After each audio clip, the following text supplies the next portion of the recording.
following that developing situation, the horror in Haiti, the Haitian president assassinated in his residence. The first lady was shot and critically wounded. And late today, the images coming in. She's now been flown to Florida for treatment in stable but critical condition at this hour. The ambassador to the U.S. now saying they're hoping American doctors can save her. That ambassador also calling the killers well-trained commandos. President Biden condemning the attack, calling it a heinous act. And here's ABC's Rachel Scott from the White House.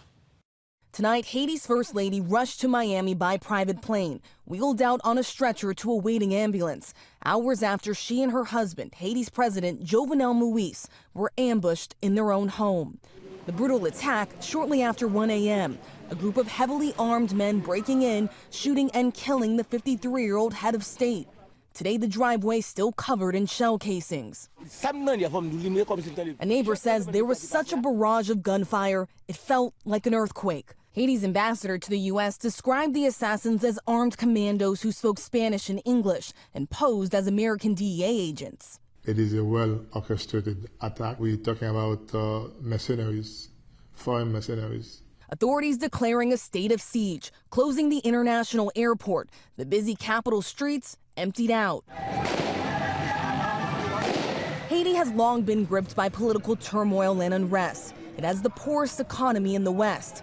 Not a single dose of the COVID vaccine yet distributed. Moïse had been ruling by decree for over a year and was facing calls to step down. Sécurité pays sous contrôle. Today, the acting prime minister calling for calm to, quote, make sure the country does not fall into chaos. In Washington, President Biden condemning the assassination.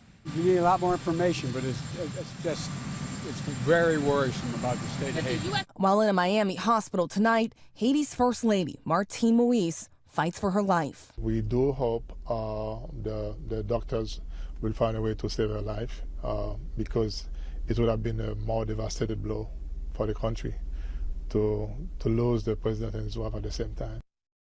Just an extraordinary series of events. Let's get to Rachel Scott live at the White House. And Rachel, the Haitian government tonight asking for help in finding the killers. And of course, everyone wants to know who's protecting the acting prime minister. And they're asking for security help as well.